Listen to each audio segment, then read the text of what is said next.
بسم اللہ الرحمن الرحیم۔ شروع کرتا ہوں اللہ تعالیٰ کے نام سے جو بڑا مہربان نہایت رحم والا ہے۔ کما ارسلنا فیکم رسولا منکم یتلو علیکم آیاتنا ویزکیکم ويعلمكم الكتاب والحكمة ويعلمكم ما لم تكونوا تعلمون۔ جس طرح ہم نے تمہیں میں سے رسول بھیجا جو ہماری آیتیں تمہارے سامنے تلاوت کرتا ہے اور تمہیں پاک کرتا ہے اور تمہیں کتاب و حکمت اور وہ چیزیں سکھاتا ہے جن سے تم بے علم تھے۔ حضرت ابراہیم علیہ السلام نے کعبے کی تعمیر کے وقت دو دعائیں کی تھی، ایک یہ کہ ہماری نسل سے ایسی امت پیدا فرمائیے جو آپ کی مکمل فرما بردار ہو، اور دوسری یہ کہ ان میں ایک رسول بھیجیے۔ دیکھیں پیچھے آیات 128-29۔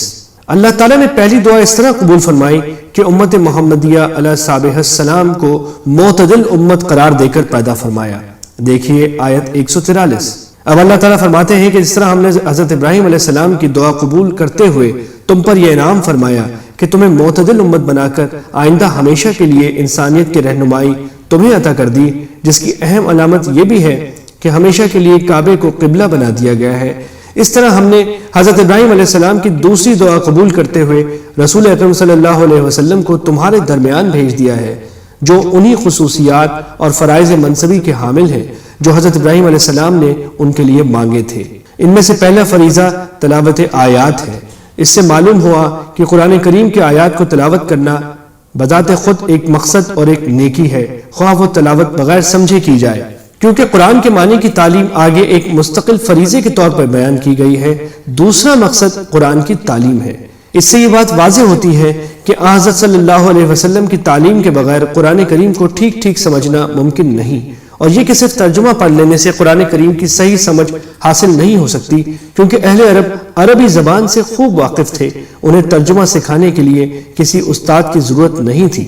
تیسرے، آپ کا فریضہ یہ بتایا گیا کہ آپ حکمت کی تعلیم دیں۔ اس سے معلوم ہوا کہ حکمت، دانائی اور عقل مندی وہی ہے جو حضرت صلی اللہ علیہ وسلم نے تلقین فرمائی۔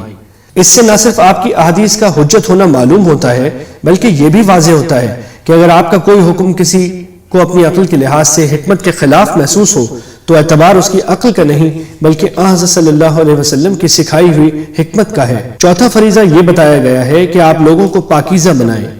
اس سے مراد آپ کی عملی تربیت ہے، جس کے ذریعے آپ نے صحابہ کرام کی اخلاق اور باطنی صفات کو گندے جذبات سے پاک کر کے انہیں اعلیٰ درجے کی خصوصیات سے آراستہ فرمایا۔ اس سے معلوم ہوا کہ قرآن و سنت کا صرف کتابی علم بھی انسان کی اصلاح کے لیے کافی نہیں ہے جب تک اس نے اس علم کو اپنی زندگی میں نافذ کرنے کی عملی تربیت نہ لی ہو۔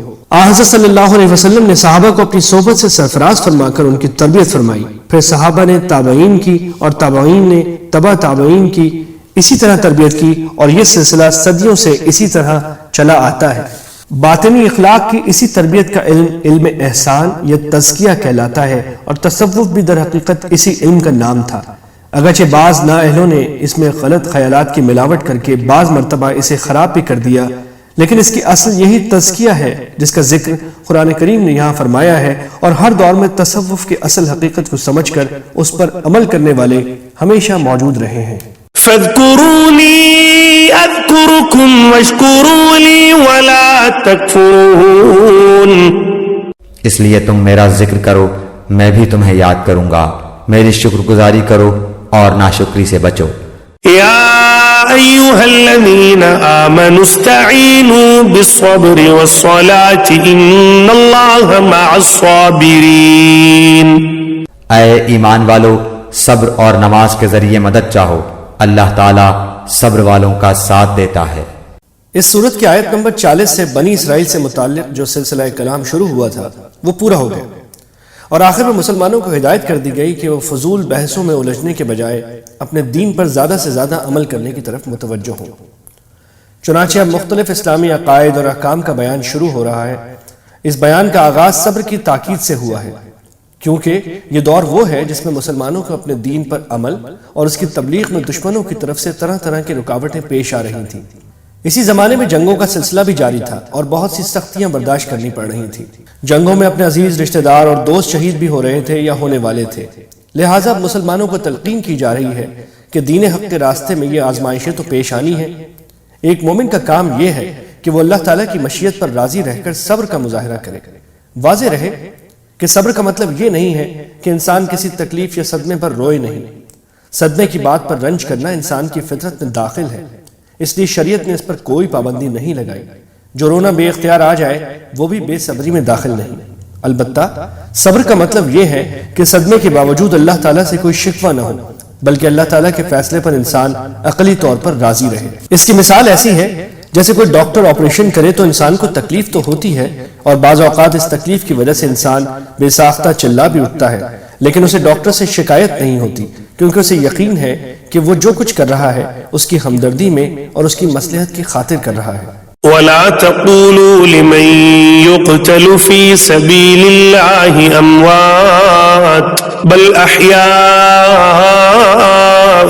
ولكن لا تشعرون۔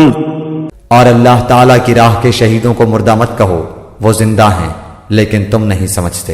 وَلَنَبْلُوَنَّكُمْ بِشَيْءٍ مِّنَ الْخَوْفِ وَالْجُوعِ وَنَقْصٍ مِّنَ الْأَمْوَالِ وَالْأَنفُسِ وَالثَّمَرَاتِ وَبَشِّرِ الصَّابِرِينَ۔ اور ہم کسی نہ کسی طرح تمہاری آزمائش ضرور کریں گے، دشمن کے ڈر سے، بھوک پیاس سے، مال و جان اور پھلوں کی کمی سے، اور ان صبر کرنے والوں کو خوشخبری دے دیجیے۔ الذين إذا أصابتهم مصيبة قالوا إنا لله وإنا إليه راجعون۔ جنہیں جب کوئی مصیبت آتی ہے تو کہہ دیا کرتے ہیں کہ ہم تو خود اللہ تعالیٰ کی ملکیت ہیں اور ہم اسی کی طرف لوٹنے والے ہیں۔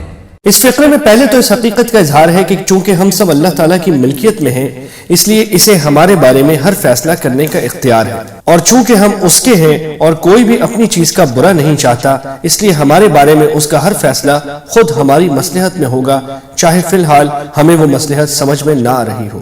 دوسری طرف اس حقیقت کا اظہار ہے کہ ایک دن ہمیں بھی اللہ تعالیٰ کے پاس اسی جگہ جانا ہے جہاں ہمارا کوئی عزیز یا دوست گیا ہے، لہٰذا یہ جدائی عارضی ہے، ہمیشہ کے لیے نہیں ہے، اور جب ہم اس کے پاس لوٹ کر جائیں گے تو ہمیں صدمے یا تکلیف پر انشاءاللہ ثواب بھی ملنا ہے۔ جب یہ اعتقاد دل میں ہو تو اسی کا نام صبر ہے، خواہ اس کے ساتھ ساتھ بے اختیار آنسو بھی نکل رہے ہوں۔ أولئك عليهم صلوات من ربهم ورحمة وأولئك هم المهتدون۔ ان پر ان کے رب کی نوازشیں اور رحمتیں ہیں، اور یہی لوگ ہدایت یافتہ ہیں۔ إن الصفا والمروة من شعائر الله فمن حج البيت أو اعتمر فلا جناح عليه أن يطوف بهما ومن تطوع خيرا فإن الله شاكر عليم۔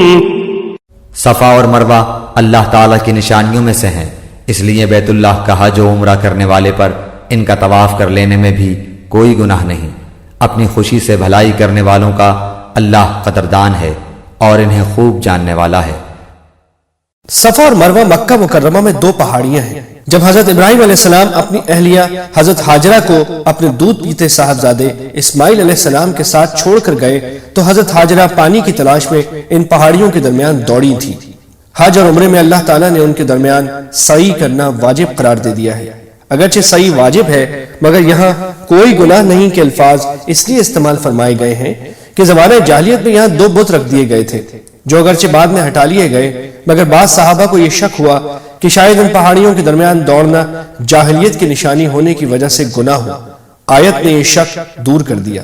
إن الذين يكتمون ما أنزلنا من البينات والهدى من بعد ما بيناه للناس في الكتاب أولئك يلعنهم الله ويلعنهم اللاعنون۔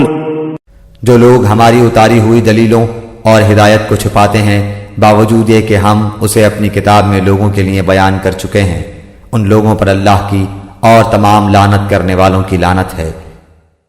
اشارہ ان یہودی اور عیسائیوں کی طرف ہے جو پچھلی آسمانی کتابوں میں مذکور ان بشارتوں کو چھپاتے تھے جو حضرت صلی اللہ علیہ وسلم کے بارے میں نازل ہوئی تھی۔ إلا الذين تابوا وأصلحوا وبينوا فأولئك أتوب عليهم وأنا التواب الرحيم۔ مگر وہ لوگ جو توبہ کر لیں اور اصلاح کر لیں اور بیان کر دیں تو میں ان کی توبہ قبول کر لیتا ہوں، اور میں توبہ قبول کرنے والا اور رحم و کرم کرنے والا ہوں۔